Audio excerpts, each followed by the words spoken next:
ਮਜ਼ਦੂਰਾਂ ਨੇ ਕੰਮ ਦੇ ਘੰਟੇ ਤੈਅ ਕਰਨ ਦੀ ਮੰਗ ਨੂੰ ਲੈ ਕੇ ਅੰਦੋਲਨ ਸ਼ੁਰੂ ਕੀਤਾ। ਜਲਦ ਹੀ ਅੰਦੋਲਨ ਸਾਰੇ ਮੁਲਕਾਂ 'ਚ ਫੈਲਣ ਲੱਗਾ। 9 ਸਾਲ ਬਾਅਦ 1 ਮਈ 1886 ਦੇ ਦਿਨ ਅਮਰੀਕਾ ਦੇ ਲੱਖਾਂ ਮਜ਼ਦੂਰਾਂ ਨੇ ਹੜਤਾਲ ਸ਼ੁਰੂ ਕੀਤੀ। ਉਸ ਦਿਨ ਤੋਂ ਸਾਰੇ ਸੰਸਾਰ 'ਚ 1 ਮਈ ਦਾ ਦਿਨ ਮਜ਼ਦੂਰ ਦਿਵਸ ਵਜੋਂ ਮਨਾਉਣਾ ਸ਼ੁਰੂ ਹੋਇਆ। ਸਾਲ 1923 ਚ ਭਾਰਤ 'ਚ ਵੀ ਮਈ ਦਿਵਸ ਮਨਾਉਣ ਦੀ ਸ਼ੁਰੂਆਤ ਹੋਈ। 1886 ਦਾ ਉਹ ਦਿਨ ਤੇ ਅੱਜ ਦਾ ਦਿਨ ਇਹਨਾਂ ਦੀ ਜ਼ਿੰਦਗੀ 'ਚ ਕਿੰਨਾ ਕੁ ਬਦਲਾਅ ਆਇਆ ਇਹ ਦੱਸ ਸਕਦੇ ਨੇ। ਜਾਣਦੀ ਜਨਤਾ ਵੀ ਹੈ, ਸਰਕਾਰਾਂ ਜਰਾ ਸੁਚੱਜੇ ਢੰਗ ਨਾਲ ਦੱਸ ਸਕਦੀਆਂ ਨੇ, ਪਰ ਉਮੀਦਾਂ ਘੱਟ ਹੀ ਰੱਖਿਓ। ਦਰਅਸਲ ਗੱਲ ਇਹ ਨਹੀਂ ਕਿ ਇਹਨਾਂ ਨੇ ਸੰਘਰਸ਼ ਕੀਤਾ ਅਤੇ ਇੱਕ ਦਿਨ ਵੀ ਆਪਣੇ ਨਾਮ ਕਰਵਾ ਲਿਆ 1 ਮਈ। ਹਾਸੇ ਵਾਲੀ ਗੱਲ ਤਾਂ ਪਰੇ ਰੱਖ ਦਿਓ, ਕਿਉਂਕਿ ਮਜ਼ਦੂਰ ਨੂੰ ਕਿਸ ਅੱਖ ਨਾਲ ਵੇਖਿਆ ਜਾਂਦਾ ਹੈ ਇਹ ਆਪਾਂ ਨਹੀਂ ਦੱਸਣਾ।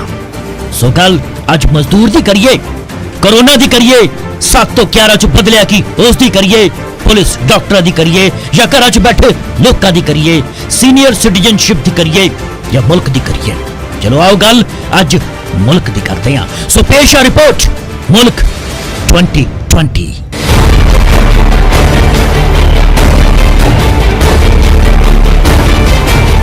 ਅੱਜ ਲੇਬਰ ਡੇ ਹੈ, ਸੋ ਮੁਲਕ 2020 ਵਾਲੇ ਪ੍ਰੋਗਰਾਮ 'ਚ ਮਜ਼ਦੂਰਾਂ ਨੂੰ ਵਕਤ ਦੇਣਾ ਲਾਜ਼ਮੀ ਹੈ, ਕਿਉਂਕਿ ਮੁਲਕ ਨਿਰਮਾਣ ਦੇ ਵਿੱਚ ਇਹਨਾਂ ਦੇ ਯੋਗਦਾਨ ਨੂੰ ਕੋਈ ਨਹੀਂ ਭੁਲਾ ਸਕਦਾ। ਜੇ ਭੁੱਲ ਸਕਦੀਆਂ ਨੇ ਤਾਂ ਉਹ ਸਰਕਾਰਾਂ। ਬਹਰਾਲ ਦੱਸ ਦਈਏ ਕਿ ਦੁਨੀਆ ਵਿੱਚ ਵਿਸ਼ਵ ਲੇਬਰ ਡੇ ਮਨਾਉਣ ਦੀ ਪ੍ਰਥਾ ਲਗਭਗ 132 ਸਾਲ ਪੁਰਾਣੀ ਹੈ। ਜਰਮਨੀ ਦੇ ਧੁਰ ਪੱਛਮ 'ਚ ਇੱਕ ਨਦੀ ਹੈ ਮੋਜ਼ਲ, ਉਸ ਤੇ ਵਸਿਆ ਹੈ ਟ੍ਰੇਅਰ ਨਾਮ ਦਾ 2000 ਸਾਲ ਪੁਰਾਣਾ ਇੱਕ ਸ਼ਾਨਦਾਰ ਨਗਰ। ਜਨਸੰਖਿਆ 1 ਲੱਖ ਦੇ ਕਰੀਬ। ਜਰਮਨੀ ਦੇ ਬਾਹਰ ਉਸ ਨੂੰ ਸ਼ਾਇਦ ਹੀ ਉਸ ਵੇਲੇ ਕੋਈ ਜਾਣਦਾ ਜੇ ਇਸ ਦਾ ਨਾਮ ਕਾਰਲ ਮਾਰਕਸ ਦੇ ਨਾਲ ਜੁੜਿਆ ਨਹੀਂ ਹੁੰਦਾ। 19ਵੀਂ 20ਵੀਂ ਸਦੀ 'ਚ ਮਾਰਕਸ ਦੇ ਨਾਮ ਦੀ ਇੰਨੀ ਧੂਮ ਸੀ ਕਿ ਜਰਮਨੀ ਦੇ ਬਾਹਰ ਬੁੱਧੀਜੀਵੀਆਂ ਦਾ ਇੱਕ ਵਿਸ਼ੇਸ਼ ਵਰਗ ਇਹਨਾਂ ਨੂੰ ਦੇਵਤਾ ਮੰਨਦੇ ਸਨ ਤੇ ਟ੍ਰੇਅਰ ਨੂੰ ਇੱਕ ਤੀਰਥ ਸਥਾਨ ਦੇ ਤੌਰ ਤੇ ਮੰਨਿਆ ਜਾਂਦਾ ਸੀ। ਭਾਰਤ ਵਰਗੇ ਦੇਸ਼ 'ਚ ਮਾਰਕਸ ਦੇ ਅੱਜ ਵੀ ਦੀਵਾਨੇ ਮੌਜੂਦ ਨੇ। ਅੱਜ ਵੀ ਇਹਨਾਂ ਦੇ ਨਾਮ ਦੀ ਮਾਲਾ ਚੜ੍ਹਾਈ ਜਾਂਦੀ ਹੈ, ਤਸਵੀਰਾਂ ਨੂੰ ਮਾਲਾਵਾਂ ਚੜਾਈਆਂ ਜਾਂਦੀਆਂ ਨੇ, ਉਹਨਾਂ ਨੂੰ ਬੇਹੱਦ ਯਾਦ ਕੀਤਾ ਜਾਂਦਾ ਹੈ। ਕਾਰਲ ਮਾਰਕਸ ਨੇ ਹੀ ਨਾਰਾ ਦਿੱਤਾ ਸੀ, ਦੁਨੀਆ ਦੇ ਮਜ਼ਦੂਰੋ ਇੱਕ ਹੋ ਜਾਓ।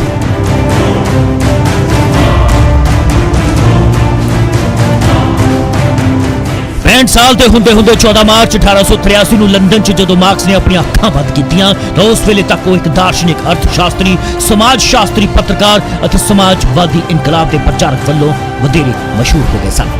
ਨਾਮ ਬਦਲ ਕੇ ਵੱਖ-ਵੱਖ ਦੇਸ਼ਾਂ 'ਚ ਰਹਿ ਰਹੇ ਮਾਰਕਸ ਇੱਕ ਸੋਚ ਹੈ ਜੋ ਅੱਜ ਵੀ ਜ਼ਿੰਦਾ ਹੈ, ਉਹ ਮਰੀ ਨਹੀਂ।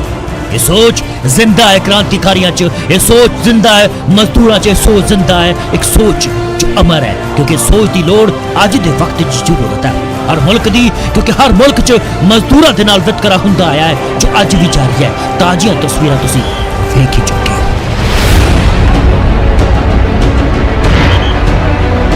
पूरे देश में आज रात 12 बजे से संपूर्ण देश में संपूर्ण लॉकडाउन होने जा रहा है। हिंदुस्तान को बचाने के लिए, हिंदुस्तान के हर नागरिक को बचाने के लिए, आपको बचाने के लिए, आपके परिवार को बचाने के लिए आज रात 12 बजे से घरों से बाहर निकलने पर पूरी तरह पाबंदी लगाई जा रही है। अभी के हालात को देखते हुए देश में ये लॉकडाउन 21 दिन का होगा। 25 ਮਾਰਚ ਦੀ ਤਾਲਾਬੰਦੀ ਦੇ ਐਲਾਨ ਦੇ ਛੇਤੀ ਬਾਅਦ ਪ੍ਰਵਾਸੀ ਮਜ਼ਦੂਰਾਂ ਦੇ ਤਾਲਾਬੰਦੀ ਦਾ ਅਸਰ ਦੇਖਣ ਦੇ ਲਈ SW1M ਨਾਂ ਦੀ ਇੱਕ ਸੰਸਥਾ ਨੇ ਸਰਵੇਖਣ ਕੀਤਾ। ਸਰਵੇਖਣ ਦੇ ਨਤੀਜੇ ਤਰਾਸਦੀ ਦੀ ਤਸਵੀਰ ਸਾਹਮਣੇ ਲਿਆਏ। ਤਕਰੀਬਨ 3/4 ਮਜ਼ਦੂਰਾਂ ਦੇ ਕੋਲ ਤਾਲਾਬੰਦੀ ਦੇ ਐਲਾਨ ਦੇ ਵੇਲੇ ਵੱਧ ਤੋਂ ਵੱਧ 2 ਦਿਨ ਦੀ ਰੋਟੀ ਖਾਣ ਜੋਗਾ ਇੰਤਜ਼ਾਮ ਸੀ। 96% ਮਜ਼ਦੂਰਾਂ ਨੂੰ ਸਰਕਾਰ ਤੋਂ ਕਿਸੇ ਕਿਸਮ ਦੀ ਰਾਸ਼ਨ ਸਹਾਇਤਾ ਨਹੀਂ ਮਿਲੀ। ਮਜ਼ਦੂਰਾਂ ਦੀ ਔਸਤਨ ਦਿਹਾੜੀ 400 ਰੁਪਏ ਅਤੇ 90% ਮਜ਼ਦੂਰਾਂ ਨੂੰ ਤਾਲਾਬੰਦੀ ਦੇ ਦੌਰਾਨ ਕੋਈ ਤਨਖਾਹਾਂ ਜਾਂ ਦਿਹਾੜੀ ਨਹੀਂ ਮਿਲੀ। ਮੋਦੀ ਨੇ ਬੇਸ਼ੱਕ ਅਪੀਲ ਕੀਤੀ ਤਨਖਾਹਾਂ ਜਾਂ ਦਿਹਾੜੀਆਂ ਦੇਣ ਨੂੰ ਲੈ ਕੇ, ਪਰ ਸੱਟਾ ਸਭ ਜਾਣਦੇ ਨੇ।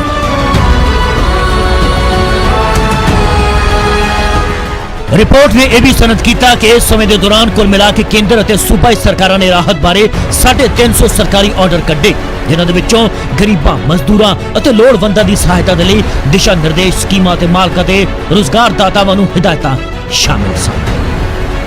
इस तो इलावा कई होर कानून भी लागू हैं, जिवें कौमी आफत प्रबंधन एक्ट ते अंतर्राज्यी प्रवासी मजदूर एक्ट, जिन्हां दे अनुसार सरकारां दी जिम्मेवारी यकीनी बनाउंदी है कि कौमी संकट के दौरान मजदूरां नूं तनख्वाह मिले, उजाड़ा पट्टा ते घर नूं परतण दे लई ट्रांसपोर्ट सहायता मिले अते कानून दा अनुसरण होवे। पर स्वयं सर्वेखण अते खबरां तो साफ है कि प्रवासी अते ठेके दे मजदूरां दे काम अते जीवन दे हालात उत्ते कोई निगरानी नहीं।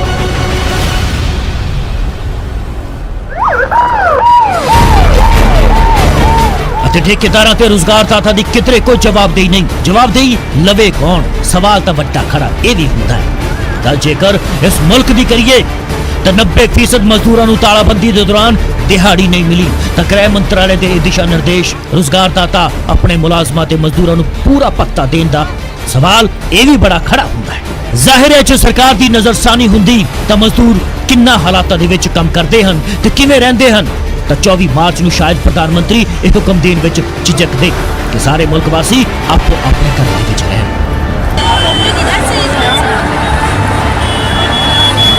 भारत विच 40 करोड़ प्रवासी मजदूर ने। जे मजदूर सरकार की सोच विच शामिल हुंदे तो बिना मौल तालाबंदी का ऐलान ना हुंदा ते मजदूरां दी रोटी ते जीवन दी होर निगुणियां जरूरतां नूं भी गौलिया जांदा कि उन्हां रोटी कित्थों खानी है, हथ किस पानी दे नाल धोनी है, मंगोरे जहे सांझे कमरे दे विच शारीरिक दूरी किवें रखनी है, नाल रहिंदे ते पिछे छड्डे परिवार किवें पालने ने, बीमार होण ते की करना है, ठेकेदार बकाया न देवे ते फोन चुकना बंद कर देवे ते की करना है, उपर कोठड़ी दा मालक किराया मंगे पर कोल 4 पैसे भी ना होण तां हाक किस नूं मारनी है।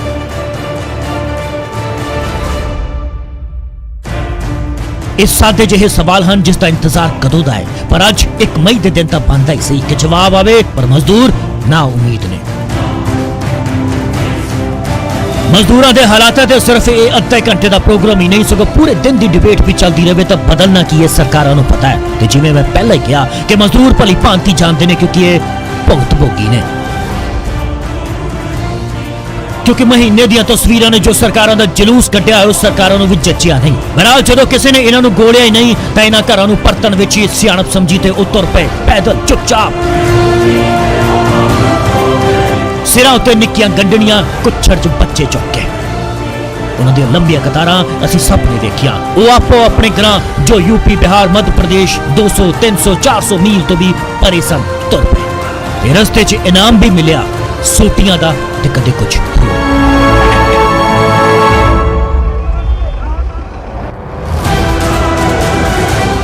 बहरहाल चलो अगे वधिए।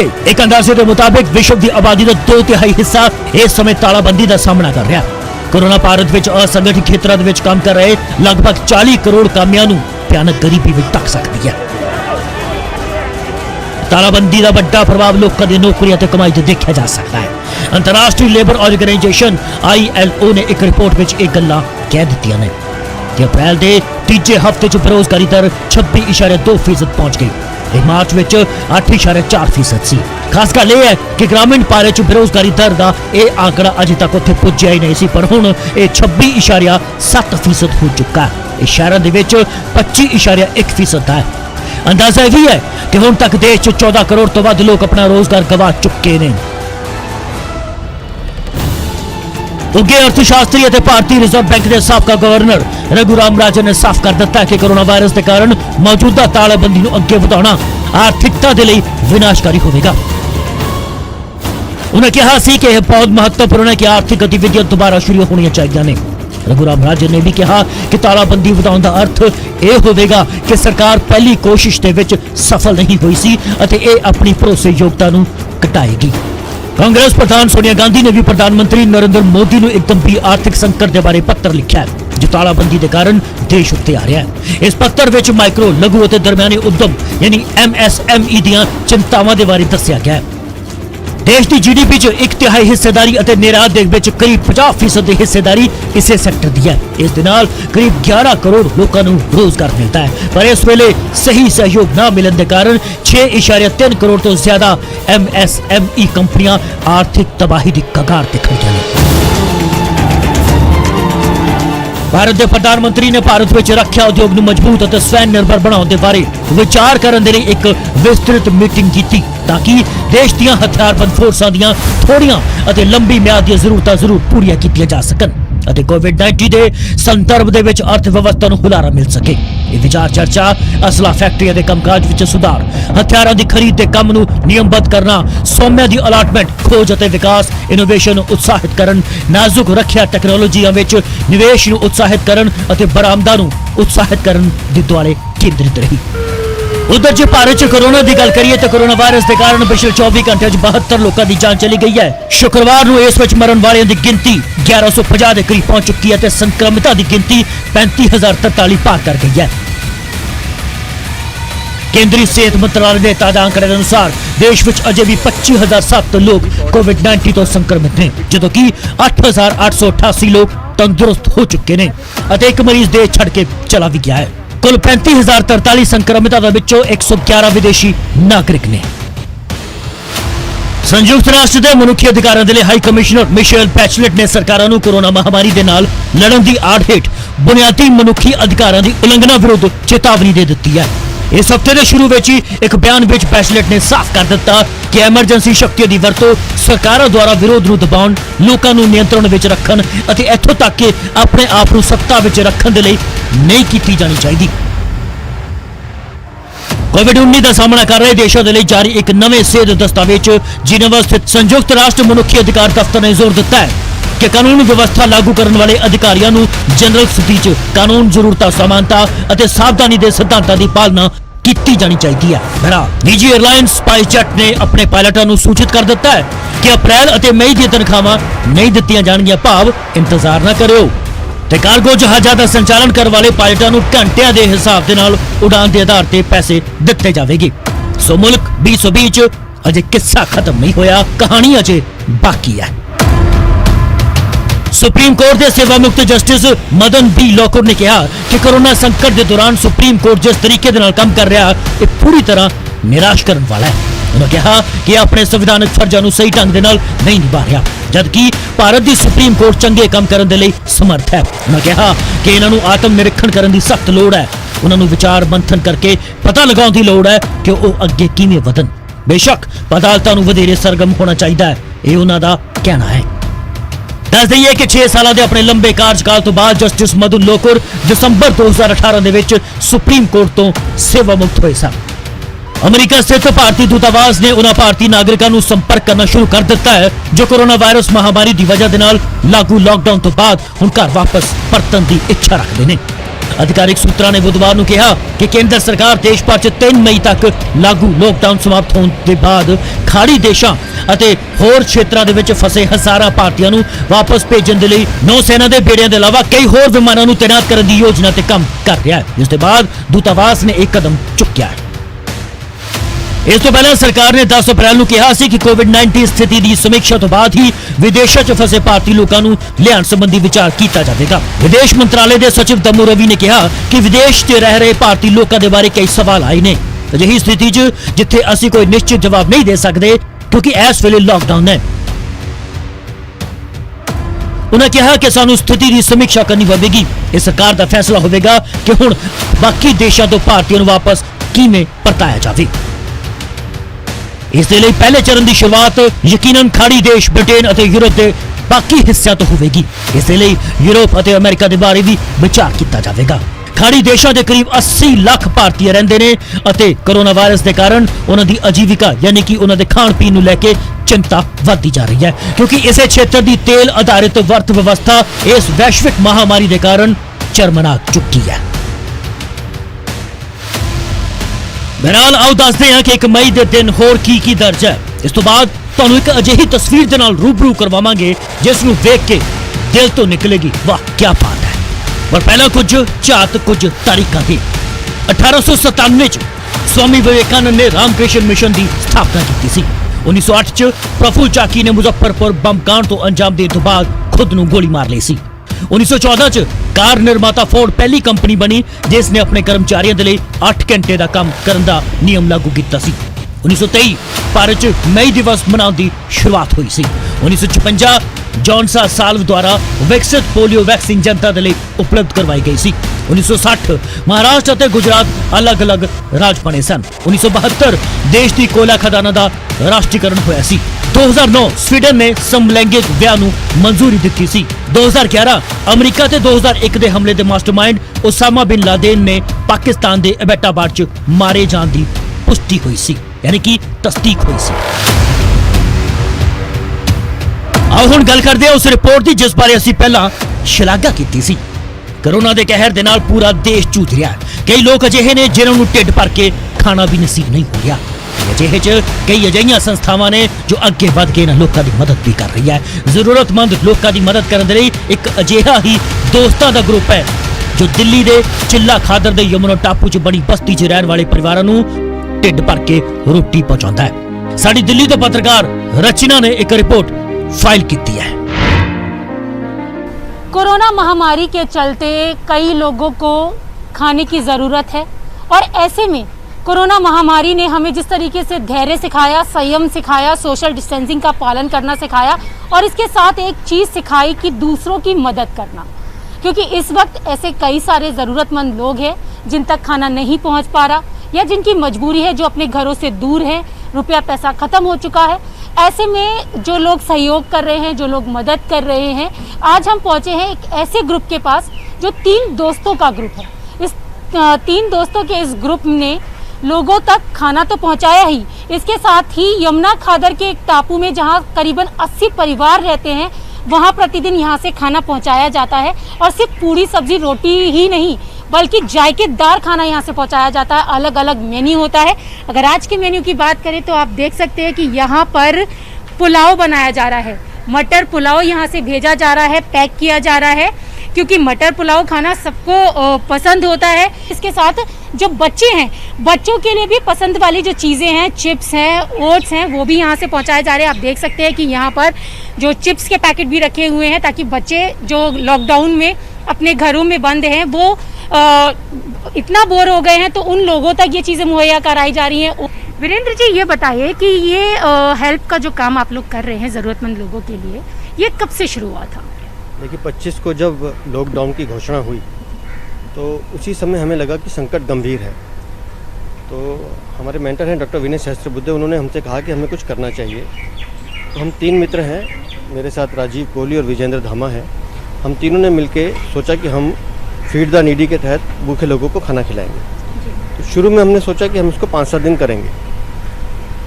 तो 5-7 दिन के बाद जब हमें लगा कि ज़रूरत ज़्यादा है तो हमने इसको तब से कंटिन्यू किया और हमारा ये प्रयास है कि जब तक हम इसको चला पाएंगे हम लोगों की ये आवश्यकता पूरी करेंगे। ਖਾਣਾ ਬਣਾ ਕੇ ਇਹ ਲੋਕ ਕਸ਼ਤੀ 'ਚ ਬੈਠ ਕੇ ਦੂਜੇ ਕਿਨਾਰੇ ਤੇ ਰਹਿ ਰਹੇ ਗਰੀਬਾਂ ਬੇਸਹਾਰਾ ਨੂੰ ਖਾਣਾ ਦੇਣ ਜਾਂਦੇ ਨੇ।